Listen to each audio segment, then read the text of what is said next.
meeting agenda might have had the wrong link, so I'm gonna get the right link out so Nick can join us.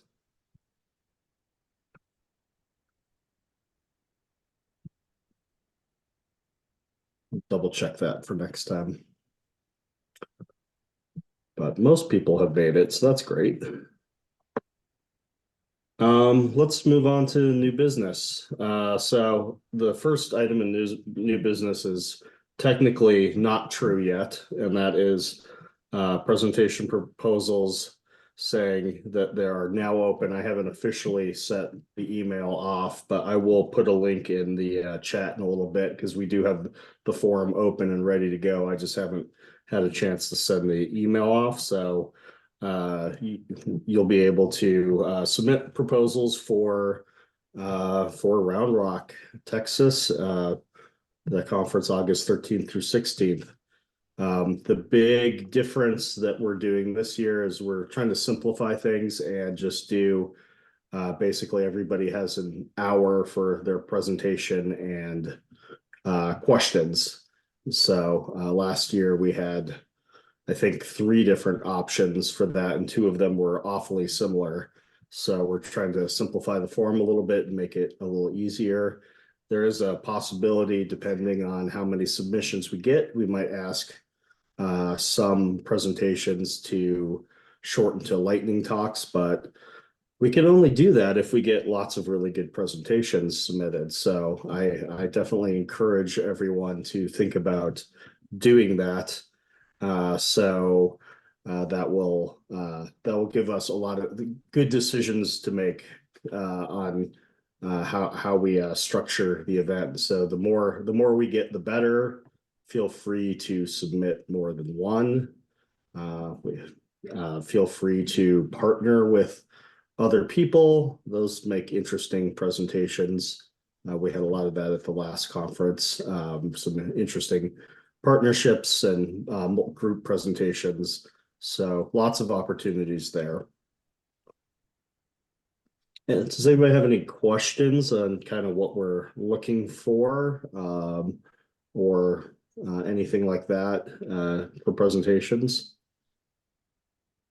I should mention that we are trying to, if you do a group presentation, well, we want the presentations to be in person, even though there is an online component. Now, if you have a group of people and one person is there, and then you bring in other people online, we could definitely accommodate that, and we've done that before. But we are hoping for in person for those presentations.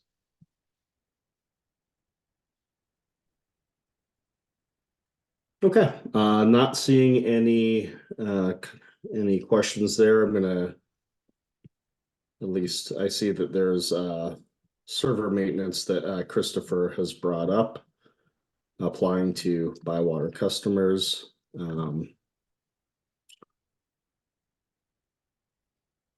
Pretty standard. I know when I was up at 2:30 a.m. with the child this morning, they were doing routine server maintenance on my internet, so I had no internet at that time. But it was nice and cleared up before the workday started. Conference theme, blazing new trails. We've got, I think we actually have, I don't know if the logo is officially finalized, but I think Christopher has a web page up and running, and we have the logo on there. No, I have the preliminary page put together, but it has not been approved by not been approved. Okay, so website to come soon. With the official logo. We have a meeting right after this, so we'll probably get some headway with that. But we do have a theme. We are moving close on a logo, and then getting the web page going. I know Rod has done some work on getting hotel information and stuff like that, so that'll be up there. So we should have lots of good information when that launches soon. All right, moving on. Fundraising committee. I think that this has been talked about a little bit here and there, but Jesse Zero has kindly decided to take over the fundraising committee with the caveat that we have told her we don't expect her to bring in loads and loads of money. But we already partner with Bywater on some fundraising. Well, we're not going to, Christopher, I saw you throw the hand up, but we won't say no to lots and lots of money, but we just don't necessarily demand it. But we already partnered with Bywater on things like the Koha Community Challenge, so this makes sense. And so yeah, Jesse, you unmuted. Do you have anything you wanted to add? Yeah, so we Kelly and Elise and I sat down last week and we looked at our 3 previous years. So we did the first one in 2021, 2022, and then 2023. And the first year we made the most, $1,790. 2022, we made around $1,500. And then last year we made around $590. And the reason was that it was so much lower last year is because we switched the option to just $10. And then we let people buy shirts on Threadless. And we always take feedback into consideration. And, you know, $10 and $40 is typically what the cost was. $10 for the non-t-shirt option, $40 for entry and the t-shirt option. So I think what we're going to do is go back to the $10 and the whatever for the t-shirt option. Bywater Solutions will donate the money towards the t-shirt, and then all of the proceeds will go to koha-US. One thing that we're taking into consideration this year is making it easier to upload your results. So for those of you who have done it in the past with Run Sign Up, you have to manually enter them. And so people were like, oh, it's, you know, a pain in the butt for 30 or 31 days to upload each entry into the system. So we are looking at another platform called Challenge Hound, which same thing as Run Sign Up, allows you to basically go in, do a virtual activities all month, except this one allows you to sync with watches and phones. So it would make life much easier. So we have a proposal coming out to the koha-US board about switching over to a new platform, because again, John will have to work with you just like we did with Run Sign Up to send all of that information directly into koha-US's platform for payment. So anyways, we're looking forward to raising a lot of money. I just told you a lot of information and we're excited. No, that'll be great. I know one of my limiting factors for accurately entering information was having to like figure out how much I walked. And so I definitely like the idea of syncing to a device that is in my pocket when I'm moving. Because I'm counting, you know, cooking dinner and things like that. All those little steps for me count as the same as somebody who's actually exercising. And I will Just say, carry Bob, one you're of those gonna little have to, clickers with you. yeah. I will say Bob's gonna have to do a video because Rhonda and Barbara and Lizette all did these awesome videos in the past. So Bob's gonna have to do a hype video. I think as long as I have a good director, I should be in good shape. I don't know Somebody if to it can tell me compete with exactly me. what to do. All right, wonderful. Well, that'll be exciting for everyone. If you include that your baby, that'll be a big bonus. Oh yeah, he will likely be my walking partner.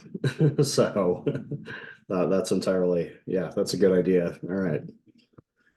Excellent. Well, we can workshop that a little bit at a different time. But that sounds good. I'm looking forward to it. All right, moving on to the next item. I just want to throw it out there. One of the things that we started doing last year, which was a great improvement under Christopher's leadership, as we started to move these meetings away from being very business oriented. And we started talking about more tickets and things like that, which was fantastic. One of the things I've wanted to do is try to bring in people to talk briefly about stuff that's going on in the Koha world. So I would just invite anybody that has ideas, either for something they want to talk about or somebody they want to hear from, just to let me know. And I'd be more than happy to book those for future meetings just to try to make these as valuable and dynamic to the people, for all of you who are attending. So you can let me know about that. But in the meantime, we do have somebody booked for this week. And I know that development is always a topic of interest. Because how do we get the stuff we want actually in Koha? Sometimes it's a challenge. So getting some insight into that, I think, is always valuable. So with that being said, I want to introduce with a relatively new title, the head of Koha development, Nick Clemens. You used to just be the sonic screwdriver, but now you have a fancier title. I mean, I'll still answer to Sonic Screwdriver. That's fine. Kyle's always going to answer to Loose Cannon. We know our roles. So Bob, you did say briefly talk. Well, yeah. I mean, because I know you could talk for, the rest of the meeting about various things, but let's just start with an overview and see what questions people have and things like that on just generally how this works. I know when I moved into the Koha community, coming from, because we were with PTFS and using their version of Koha, which is now something else.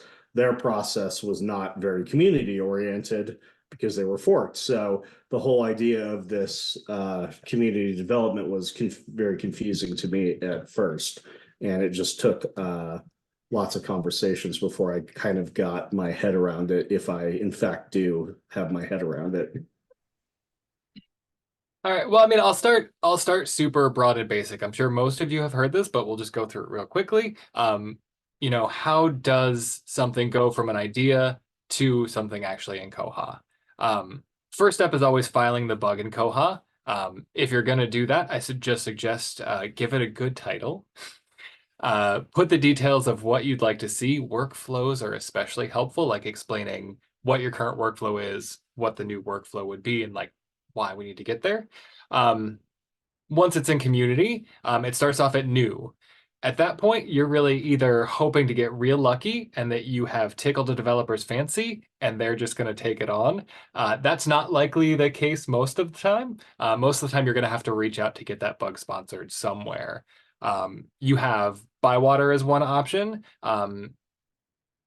PTFS Europe does it. I know Jonathan Druid in the community has taken on some. Catalyst is available. Beyond that, I'm not sure what kind of independent options you have, but you're free to look around. I will just suggest that making sure that whoever you choose to sponsor it is involved in the community, because a lot of the work of getting something through community relies on having some connections. So it's filed, it's new. You have someone to work on it. It's going to go into assigned. And then hopefully pretty quickly, it'll go from assigned to needs sign off. Needs sign off is where there's code been written, submitted to the community for review. At that needs sign off step, it just needs a test plan to tell people how to see the change that it makes. Let's say all goes well, you get a test plan, you test it, yay, it goes to signed off. At that point, you get the QA team involved. You can check the current members online. I'm a member, Kyle, Katrin's the release manager right now. Jonathan Druard, Martin from PTFS Europe. I keep saying the same names, but these are the people I talk to most, so that's who I think of.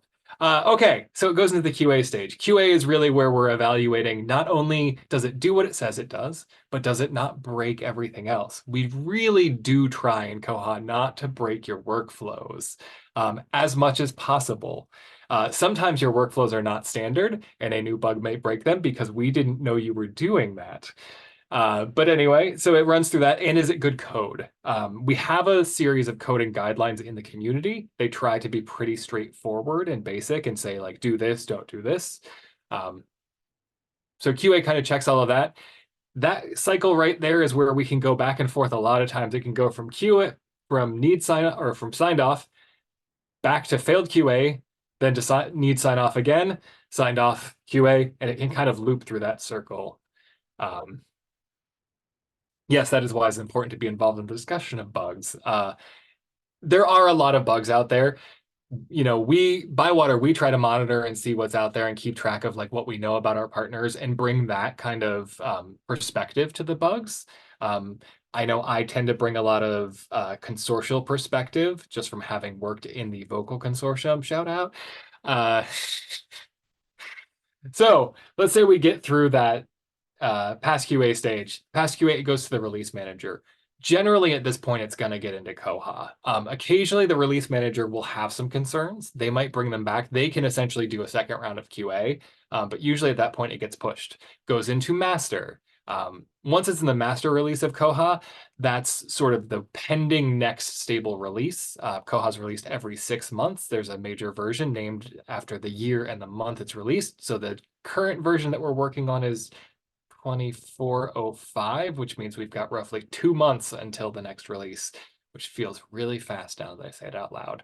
Apologies, I also talk fast. I've been told I do my best. So that's the rough process. Any questions about that? Oh, well, I guess I should say after it's pushed to master, it can get backported to stables. That's usually only going to be for bugs.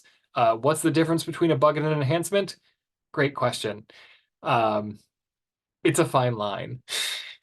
Some things that are enhancements we might consider a bug if it fixes a long-standing workflow problem in Koha. Those are the things that are likely to get backported. If it's an actual new feature, it's not as likely, sometimes unless we really want it. So I muddied the waters there. Any questions at this point? What is the process or best method to get a development onto the BW dev page? So the best process for that is to submit a ticket to Bywater first. Again, just like when filing a bug, the more detailed you can be about the workflow, what the problem is and what the new workflow is, the faster it can kind of go through that development process. Internally, what we do is a ticket comes in. If it's marked as a development request, Lizette's going to send out a little email that says, hey, this is roughly the process this ticket's going to go through, which is, I'm going to let Lizette explain that. Yeah. Sorry, didn't mean to call on you. That's okay. So what we do is I make sure that we have all the information that we need. You know, if there's something missing in the workflow or anything like that, I'll ask some follow-up questions, and then we have every other week development and other departments meeting where we talk about kind of like what other workflows might this mess up, what do we need to keep in mind, what are like positives and negatives, both sides. And then we also now have like a rough quote that we give, just like the range that we expect that to be, so that people have an idea before we do a more formal quote of kind of the range of how much that's going to be. And I'll send that back to you after that meeting, as well as like sometimes we have a couple more follow-up questions that came up but aren't necessarily going to impact that. They're just like, we want to make sure we still have all the information. And then if you come back and say, yeah, that sounds great, we'd like a quote, then it goes to our developers to get together and make a quote for you. And then if that quote gets accepted, it goes to Nate. And if you don't accept the quote, but are interested in having it on the crowdfunding site, then you let me know and we can get that updated onto the crowdfunding site with that information. And Jesse and I have also been talking about ways to make sure that that information gets shared more broadly when we do have updates to the site.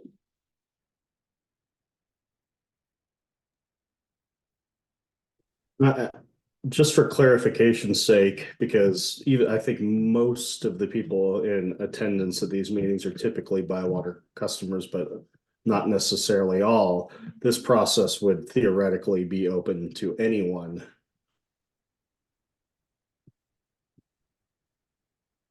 We have received requests for quotes for development from outside companies occasionally. Largely, it's from Bywater partners.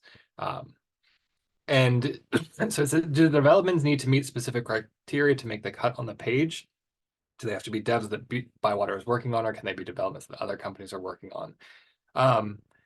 I think if it was something that another company was working on that you were seeking sponsorship for, I think that could be a discussion that we have. You know, Bywater is working closely with PTFS Europe on a lot of things like that. The criteria really to get there would be something that makes it through our development review process. If it were a very specific, to a single library plugin kind of development, something that we really don't see as a community need before that, we'd probably talk about it more at that initial development review stage. But we would have that conversation with you. So you can always ask for anything to go on there. So we actually have a new site. We just went live with it. Was it this last week, Jesse? I think that we went live with it. The bywatersolutions.com/crowdsourcing instead of the old devs.bywatersolutions.com. And that is where you can find the most up-to-date development crowdsourcing requests.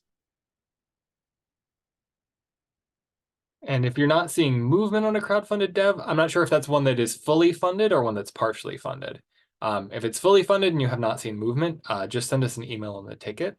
And we have a slight backlog we're still working through with a lot of our developments, but we're doing our best to get all caught up. If it's one that's partially funded, then it's just really kind of reaching out to find other funders for it. And this is one of the forums we suggest people to come to with their crowdfunded things. Look for the koha-US committee. You can also reach out to the other community at large to see if there's interest. Some of that stuff does get complicated with across company, across countries, and time zones can make the whole collaboration a little more difficult, but we do our best. I would just like to say that a meeting like this is the perfect place to talk about, developments that you might want to have funded. For those people out there that, are seeing something that's maybe stalled or having trouble finding people to help fund something, coming to a meeting like this and bringing it up is an awesome way to do that. We also have the development committee. Andrew, when is that meeting next? That is, all are welcome to those committee meetings, and we're actually working on selecting the next funded koha-US development. That next meeting is Thursday, the 21st of March.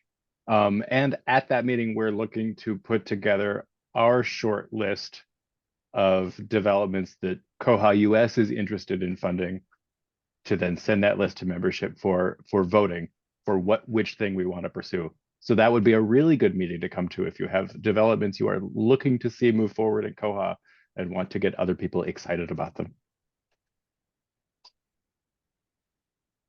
And I can say that as koha-US has done a variety of different approaches to funding developments. We did the thing that Nick mentioned earlier that he doesn't recommend and went outside the community. Guess what? That didn't work so well. That became a difficult thing that we then ended up having to go back into the community to get that put through QA. But we've also worked with Catalyst, which is a company out of New Zealand. We have a development. We're still working with them on that. That we probably need to get a status update on. We're probably due for that one. And personally, I've also worked with Catalyst, and it can be a little bit of a mixed bag. There's been good and bad, not just with them, just with that experience of any developments, trying to get them through QA and all that can be a bit of a arduous process. And Nick, can you explain a little bit what happens with like rebasing and stuff like that? I know that's something we've ran into. Yeah. So as new developments are added into Koha and they change the code base, the current patches that are out there, which really a patch for Koha is just a set of instructions to Git that says, remove this line, put this line here, change this line so it says this, do all of that. Sometimes Git does a pretty good job of figuring out how to do that when the underlying code, the original code has changed, but sometimes it can't. Sometimes it says, I have these two sections of code. I don't know how to make them one. And that's what rebasing is just taking the patch and rebasing it onto the current code in Koha and making sure that the changes that that patch makes are sensical. The longer something sits in community, the greater the chance that it's going to need a rebase. So at any stage that can happen. At the need sign off stage, often testers will go out there to say, hey, this is a cool bug I found. Somebody wrote a patch, and they go to test it and it will not apply. And you can just mark it as patch does not apply in the community. There are many faces out here who test bugs, by the way, and some who write bugs. And I just want to express my appreciation for that, for anyone involved in the community, even people commenting. We really like it. So that's the rebasing, and that Koha development doesn't fit into the traditional software development world neatly in that way. That's why the community is so important. Normally in a software community, somebody could just write a patch. They would know what's going to get accepted before that patch. They have an order. They kind of have a list of things. But with the community, we get a little more fun because patches can come from anyone at any time and get submitted. Koha does have a roadmap, and larger projects we do try to get on that roadmap, and they get priority over some of the newer developments that come in. So sometimes we'll be working on something, it'll conflict with a roadmap dev, and we have to rebase on top of that. So there can be lots of things. I know the answer to this, but I'm going to ask it anyway, because I know Yeah. there's some people that might be asking the question. Where do you find the roadmap? Andrew just posted the link right there. Awesome. Thank you, Andrew.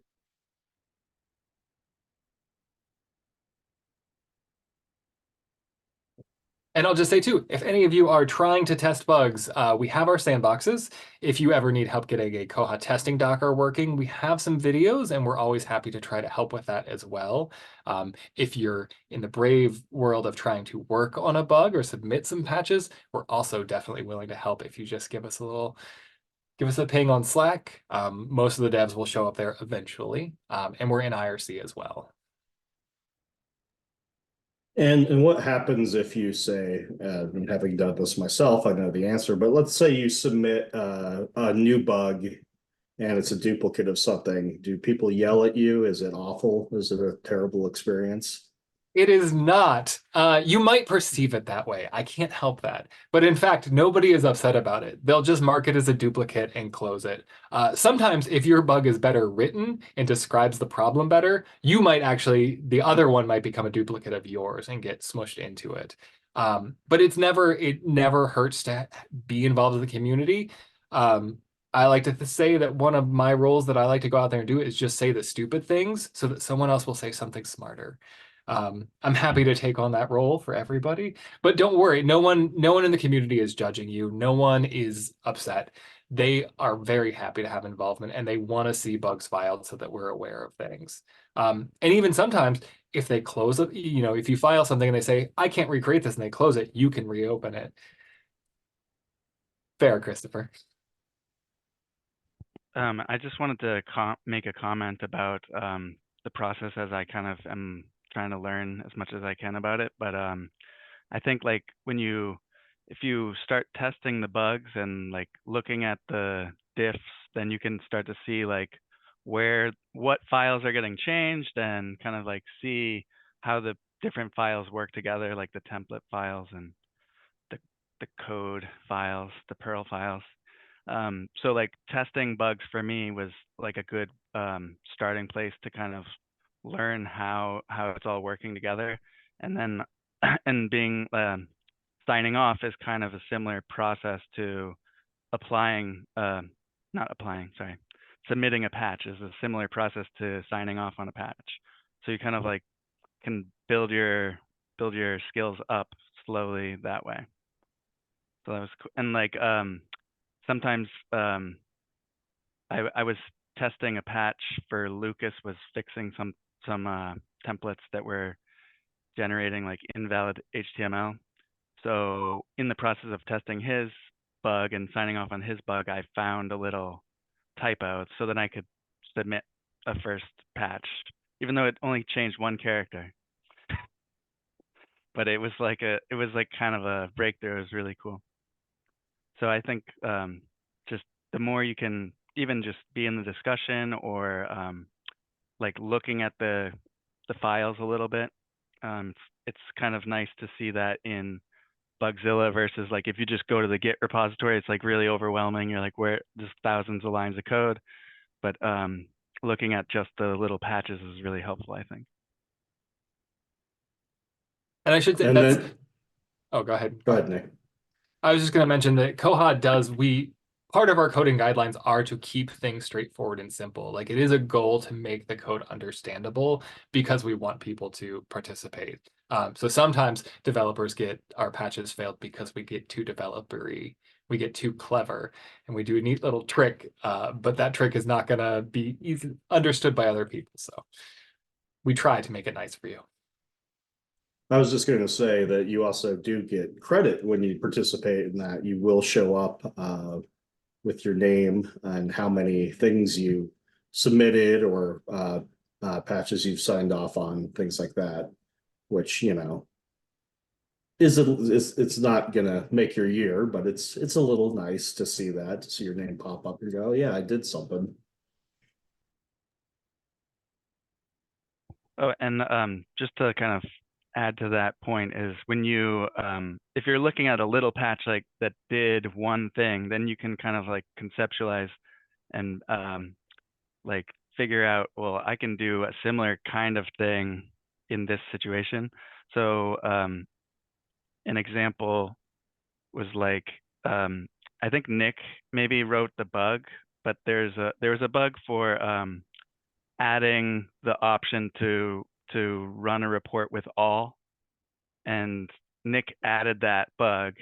Then there was another idea that came up in one of these meetings about, can you make it like a multi-select thing in the reports? So I like I found Nick's old bug and kind of like snooped around, like what files did he change? So that's how I kind of got the figured out the puzzle, and based on looking at other bugs that had already been pushed, even though if they're really old, but you can kind of see like incrementally the pieces instead of looking at the whole code base. Is like you can't really tell how it all works.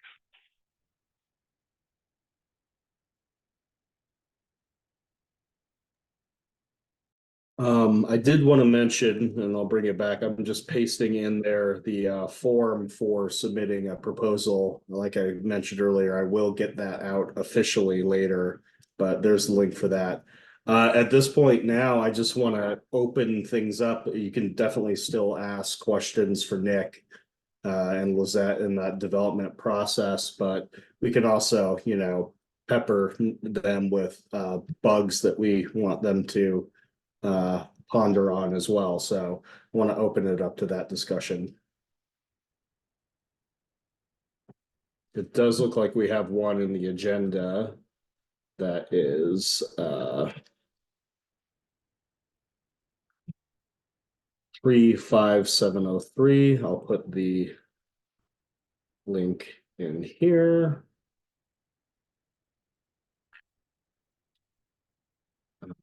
Christy, I think you did that one. Did you want to speak to this? We did talk about it at the last month's meeting, so if we want to move on and forego discussing it here, that's fine.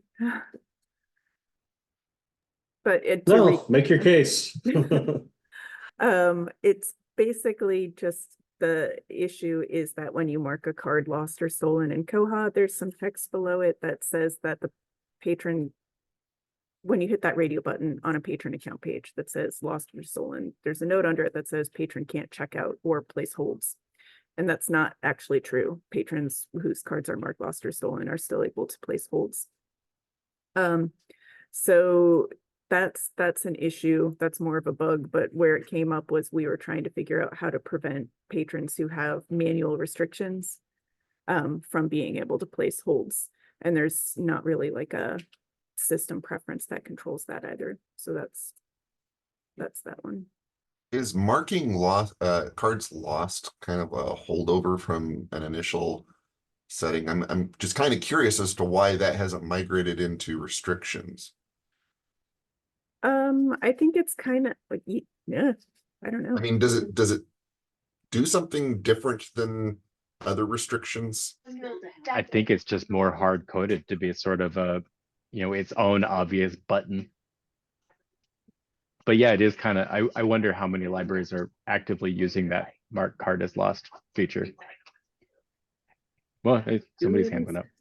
It's a little more, it seems like it's a little more buried to use it than restrictions. Restrictions has its own tab. It's a little more accessible. So it's like, I'm wondering if lost cards should be discontinued, and I don't know. It would be nice if, I can't remember if restrictions has any kind of presets that you can set up like you do with messages. That would be nice. But I agree that I think that, these things should have at least an option to, restrict the holds as well. I don't know if the restrictions does that where lost cards does not. One of the neither things of that I them does. remember lost cards doing that restrictions don't is it strips the address out of the overdue notices. So you're not sending. It seems like there's some extra functions in lost card that aren't available in just a manual restriction. That's a fascinating feature that I would never have guessed. And I deeply wonder if it's written down anywhere. I don't know, but it seems to me, I remember that. I haven't marked a card as lost in like 8 years, so I don't know if it still works or not. So, it would be nice if there were options in the restrictions. You can say this is the kind of restriction that I want, or if you had some presets that you could use in the restrictions that you could even, preset yourself. So it sounds like a development. Yeah. So pulling back to Christy's bug, Christy, it sounds like your first choice would be to make the behavior match the message, which is too bad because it'd be way easier to make the message match the behavior. I could write that patch. Both. The message ultimately should be correct, but it's really more of the option of like, what do we do if we need to control somebody who should not be placing holds? You use Aspen, correct? Yes. Okay. Yeah. The Koha specific code will prevent a patron who's marked as lost or gone no address from placing a hold. That it looks like that's not being respected via the API. Okay. So maybe this is an Aspen question then. It works as either. Okay. The API So- should operate the same as the OPAC. We know there are a few differences there still, and that's just really a little bit of technical debt on the Koha side. So just to be, so I'm being fair for the Koha community, then should I close this? Because if marking it lost or stolen in the OPAC, Koha OPAC will prevent holds, then my point's kind I of. would just update the bug to say that it's via the API that it is not preventing. Okay. Because it should do both. The behavior should be the same in the end. So it is a Koha bug. I would consider it to be something we need to fix. And I know that's a bug that I think there may be an existing bug for that, but not the specific part of it, just the overall that the holds checks needs to be the same on the OPAC and the API. Sorry, everybody, didn't mean to get technical here. That's what I do. But that's a reasonable demonstration of like the nuance that you run into with a bug enhancement of like, well, the specificity of exactly how it's broken matters a lot to how the bug proceeds. And yeah.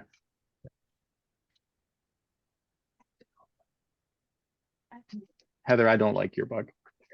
This is also what I was going to say. This is also a good example of, this bug is, saying that this doesn't work right. But you shouldn't have any fear in saying this doesn't work the way I expect it to, because Nick isn't going to go, oh, well, you're completely wrong, and I'm going to come over there now and yell at you because, this bug doesn't make sense. There shouldn't be any fear in opening a bug like this and then finding out that, oh, it's an Aspen issue. It's an issue with Aspen and Koha not talking to each other. the way I expect. Nobody's going to get on you for that. Nobody's going to say, oh, you did something, you wasted all our time. You know, I often, respond back to a bug saying, I can't get this to work, or I can't produce the same results. And sometimes it's because the workflow or the steps to reproduce is missing something that is kind of important. And so, bringing those things up just helps to clarify in the bug what you need to do in order to reproduce that situation. that's one of the things I always try to think of when I open any kind of bug ticket or a ticket with Bywater or on Bugzilla or with any other system like this where we're entering, asking for support from somebody, is I try to think of it like a reference question.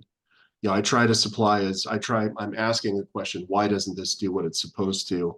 And then it becomes a reference interview where, you're presenting your question and then you're getting feedback back, in the form of clarifying questions and trying to get to the heart of what the matter is.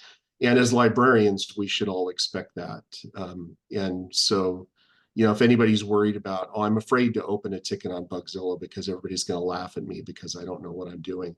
Nobody's going to laugh at you. Nobody's going to think any less of you. It's just part of the process. It's just like talking with the patron and answering reference questions. It's just you're the patron in this case. You're the person asking the reference question. And everybody I've dealt with in the Koha community is really respectful of that. And I've never had somebody say, oh, well, you wasted my time. Or I've never shown up at a conference, had Nick push me in a corner and say, I'm going to, this was a terrible interaction, and now I'm mad at you. Nobody gets mad at anybody. So. And I'd add that goes for like testing the bugs too, because sometimes like the test plans, if you're learning like where to find the file that you need to edit, if there's a configuration file, or learning like how to run whatever script that you need to run as part of the test plan, the patch writers have been really, really kind to me, because I've been like trying to test something, but I'm like, well, I got this far, but now I'm kind of stuck. I don't know how to do that next part. And then mostly they will just teach you how to do it because they want to help. They want you to help test. Yeah, getting our bugs signed off and moving forward is a big thing for us. We really like that. So anyone who shows any interest, we will follow you around like a lost puppy and say, how can we help you? How can we please sign it off, please?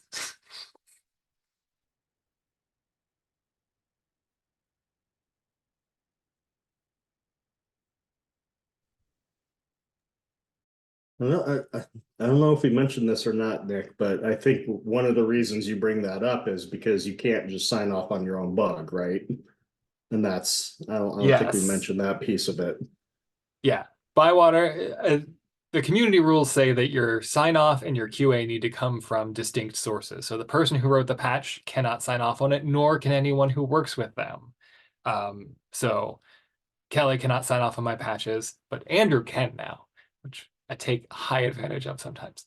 And same for the QA. So it is good to have outside sources. And sometimes what we will do too is if you have a development or a bug that you're interested in, we will do demos for them to move your developments forward, because it's better to get the sign off from the person who sponsored it than from the community. That way you can also make sure that the development we've done actually does what you want and not just what the community wants. Although getting somebody else from the outside that isn't part of the development is always good, because it shows, faith in it outside of just a small scope of, the developer and the person sponsoring. Yeah, there are definitely some cases where you may want to overhaul something, but then it would be such a big impact that you may need lots of input on doing that particular thing, because you're talking about something grander than just like an update to a notice or something like that. So you need that. You're probably just not going to be able to enforce we would have loved to do this, but it didn't work. Just say we would like holds to work this way, and the rest of the community, well, you know, we'll see if that works for you. You can't just push that through without lots of discussion and collaboration.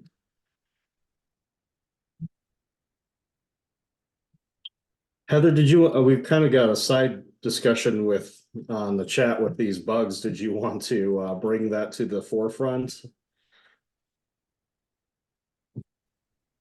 It's an older bug, but it's one that I think would really rock catalogers' worlds. It's to save a draft bib record without committing it to the catalog. And a lot of times you're keying something new in the advanced bib editor, and there's, you know, catalogers get interrupted.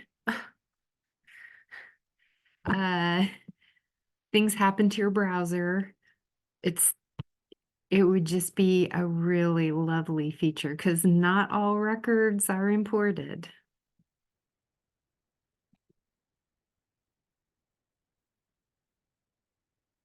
I would maybe second Heather's comment because we had a little bit of an outage yesterday, and so if our catalogers were able to save periodically on the records they were working at, that they'd have a little bit more peace of mind.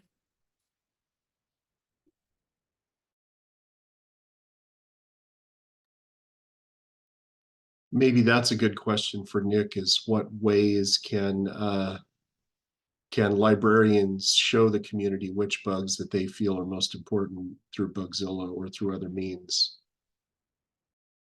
There's a voting feature. So you get so many votes that you're allowed to ascribe to different bugs within the community. I think you have a total of 200, and I think they are recouped when a bug is accepted into the community and resolved. So that's one way. Just commenting is another way. Encouraging the developer and signing off and kind of moving things forward. And it's not just signing off, but it's following up after the sign off. So sometimes you sign off something, it moves on, it gets failed QA, and then it ends up back in a need sign off state. And at that point, if nobody signs off, then it's stuck there again. So really, it's kind of adopting a bug. If you have one that you follow, like kind of pay attention there, and if it gets moved into needs discussion, add some discussion to it. And things like that. It's really just kind of being active, and you can talk to other community members. It is often driven by dollars. So if a bug is sponsored, that's the best way to make sure that somebody is working on it. But other than that, too, it's, you know, if you sign off on a bunch of bugs for somebody, they're more likely to come along and work on a bug that you're interested in as repayment. There is a lot of that kind of back and forth, and the community spirit of like, well, you helped me, so I'll help you. You can also show up at Round Rock in August and corner Nick and make sure he listens to what you have to say. I possibly have done that.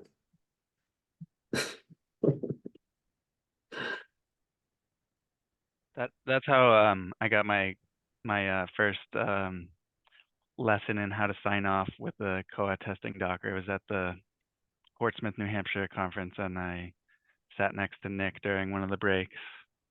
A couple of the breaks, maybe.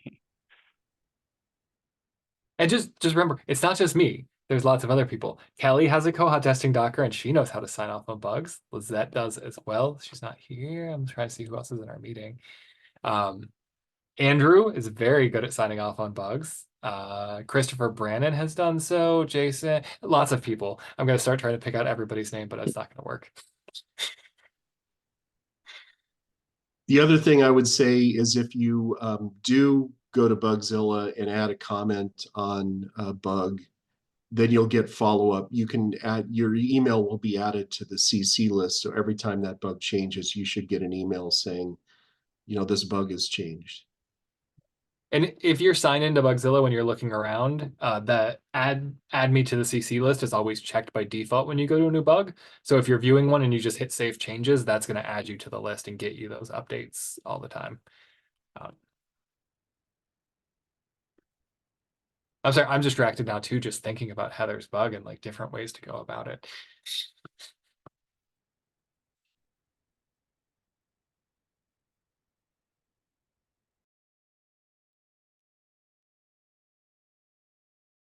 I will just mention too, because I didn't say this before, it's just because something has been signed off or is past QA in the community, it's not too late for you to add your input. If there is something out there that's going to impact your workflows or have a like change things for you and you're really concerned about it, you can always mark that bug as in discussion, failed QA, or whatever the right status may be to say that it needs more attention, that like they haven't considered a use case in the community that will affect you. It took me a second to find it, but there, I just put a link in the chat that whenever I go to these meetings, we have an account on Bugzilla. Koha-US has a Bugzilla account, and any bugs that we discuss in these meetings, I try to add them to the RSS feed for these meetings. So all of the bugs that we've discussed for the last several years are, you can go to that page and see them.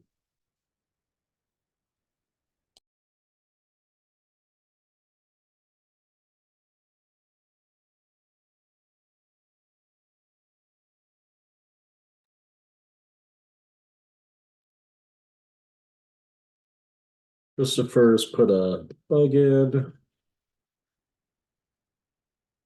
that he filed himself, proof that you can do that.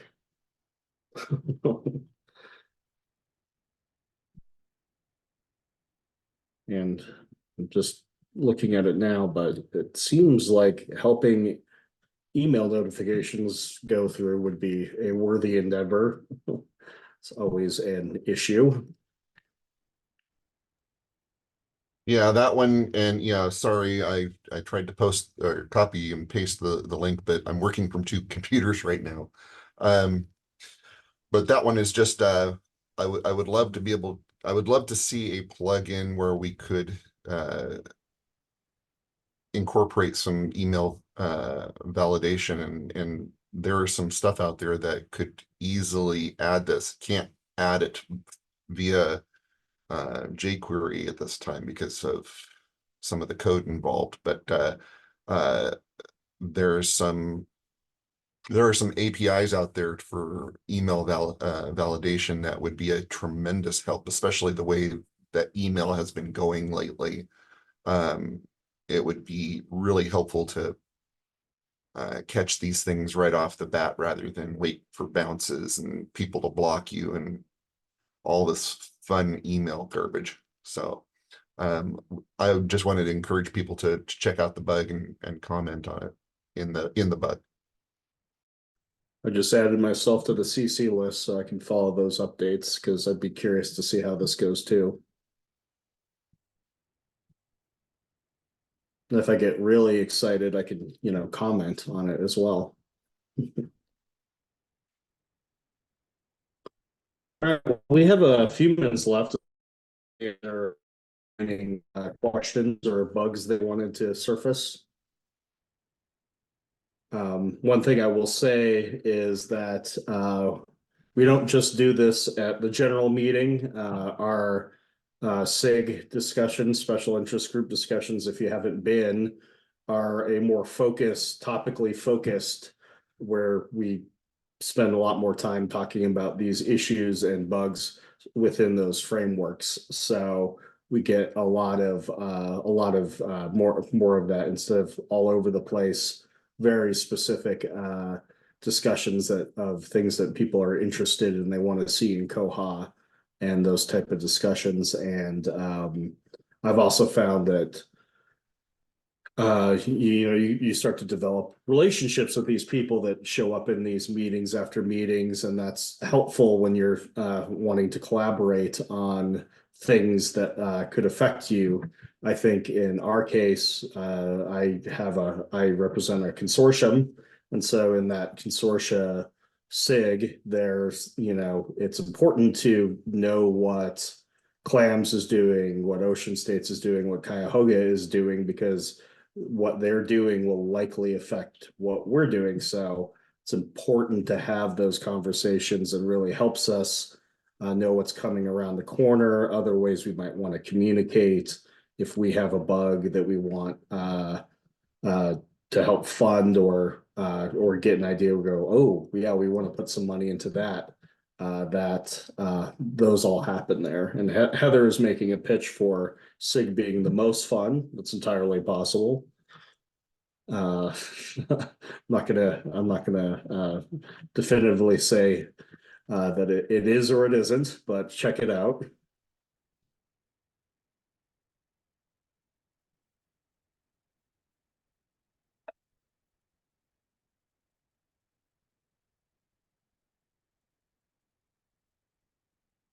Well, wonderful. I think there's just a couple of minutes left, but I think seems like we're out of steam on this meeting. So I wanted to thank Nick for joining us today and educating us on how these things work. Like I said, please email me with ideas. We've got a lot of meetings. We're very early in the year. There's a lot of meetings to go, and we want to bring in other knowledgeable and interesting people to come talk to us and make these meetings really worthwhile for everyone. So there's even if it's just an idea of something you want to see, then I will work on trying to book somebody that fits that description. And I assure you, as much as we love partnering as an organization with Bywater on these things, we do realize it's a larger world of koha, so we want to make sure that gets represented as well. So we will be looking to bring other members of the community to talk about various things throughout the year. Thanks for your attendance, and check out other meetings, and we will be doing this meeting again as I quickly pull up my calendar. It's always the first Wednesday, so that'll be April 3rd. Same time, same place. So we'll see you then.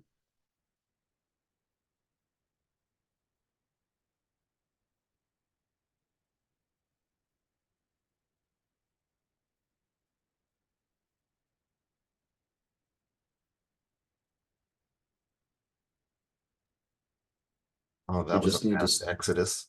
Stop the recording. Oh, okay, hold it, stopping recording.